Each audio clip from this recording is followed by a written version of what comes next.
Good morning, सुप्रभात। कैसे हैं आप सब? हिंदी व्याकरण और साहित्य के इस चैनल पर आप सबका स्वागत है। हम पढ़ रहे हैं विनय के पद, जो विनय पत्रिका रचना से लिए गए हैं और इनके रचयिता हैं गोस्वामी तुलसीदास जी। 8वीं कक्षा के सिलेबस में 3 पद दिए गए हैं और इन तीनों में से 2 पद हम पढ़ चुके हैं। आज हम तीसरा पद पढ़ेंगे। तो तीसरा पद आपके जो यहाँ पुस्तक में दे रखा है, इसमें 3 लाइन के बाद मैंने 2 लाइनें ऐड की हैं। आपको स्क्रीन पर दिख रहा होगा, मैंने कोष्टक बनाया है। ये 2 लाइनें आपको यहाँ जोड़नी है, जिससे इस पद का अर्थ स्पष्ट हो जाएगा। तो पहले कुछ शब्दों के अर्थ लिख लें। सबसे पहले देखें, ऐसो को अर्थात कौन। जग माही, माही यानी मैं, संसार में। नेक्स्ट लाइन में देखें, द्रवे, द्रवे का अर्थ है करुणा करना, दया करना। सरिस अर्थात समान। नेक्स्ट लाइन में देखें, जोग अर्थात योग। विराग वैराग्य। जतन अर्थात प्रयास करना। पावत यानी पाना। ठीक है, नेक्स्ट लाइन का अर्थ स्पष्ट अभी हो जाएगा। हम इसको पढ़ लेते हैं पूरा। देखें, ऐसो को उदार जगमाही। कवि तुलसीदास जी कहते हैं कि इस संसार में, जगमाही अर्थात इस संसार में ऐसा कौन है जो उदार हो आपके जैसा।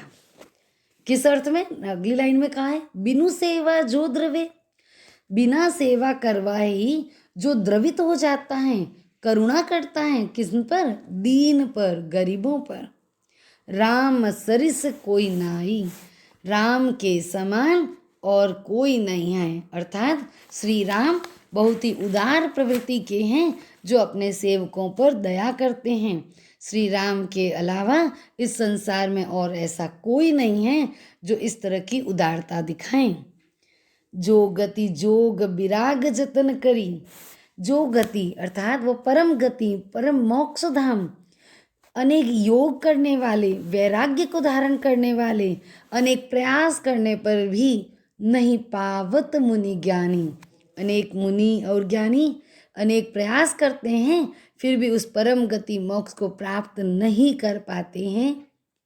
यहाँ पर मैंने अगली लाइन ऐड की है, जो गति देते गीध सबरी कहूँ। वे उसी परम गति मोक्ष को गिद्ध, जटायु और शबरी को सहज भाव से दे देते हैं। प्रभु न बहुत जिय जानी, प्रभु बहुत अधिक जिय में सोच विचार नहीं करते, उनकी भक्ति से प्रसन्न होकर प्रदान कर देते हैं। जो संपदा 10 शीस अर्प करी, रावण शिव पह लीनी। रावण ने शिव जी से प्राप्त की, क्या प्राप्त की? संपत्ति। उस संपत्ति को कैसे प्राप्त किया? अपने 10 शीस अर्प करी, समर्पित करके, समर्पण के भाव से शिव जी से जिस संपत्ति को प्राप्त किया, उसी संपत्ति को, जो संपत्ति विभीषण कहे अति सकुच सहित हरिदीनी, उसी संपत्ति को प्रभु श्री राम विभीषण को बड़े संकोच के साथ दे देते हैं, प्रदान कर देते हैं। तुलसीदास सब भांति सकल सुख, जो चाहसी मन मेरो। कवि तुलसीदास जी कहते हैं कि हे मेरा मन, जो चाहसी मन मेरो। हे मेरे मन, जो तू चाहता है क्या? सकल सुख, सारे सुख चाहता है, सब भांति के सुख चाहता है। तो क्या करना है? तो भजू राम, राम के नाम का भजन कर। काम सब पूर्ण, तेरे सारे कार्य पूरे होंगे। करे पानिधि तेरो नाम, तेरी सारी इच्छाएं पूरी करेंगे, तुझे सारी पानिधि प्राप्त हो जाएगी। अब हम इसके भावार्थ को समझ लेते हैं। इस पद में कवि गोस्वामी तुलसीदास जी ने श्री राम की दयालुता और उदारता का वर्णन किया है। कवि कहते हैं कि इस संसार में श्री राम के समान उदार कौन है? अर्थात कोई नहीं। श्री राम ही उदार हैं, जो बिना सेवा कराए ही दीनों पर, गरीबों पर दया करते हैं। कवि तुलसीदास जी कहते हैं कि बड़े बड़े ज्ञानियों और मुनियों को भी योग और तपस्या के बाद भी जो परम गति अर्थात मोक्ष प्राप्त नहीं होता है, लेकिन वही गति भगवान राम ने गिद्ध, जटायु और शबरी जैसे सामान्य प्राणियों को प्रदान किया।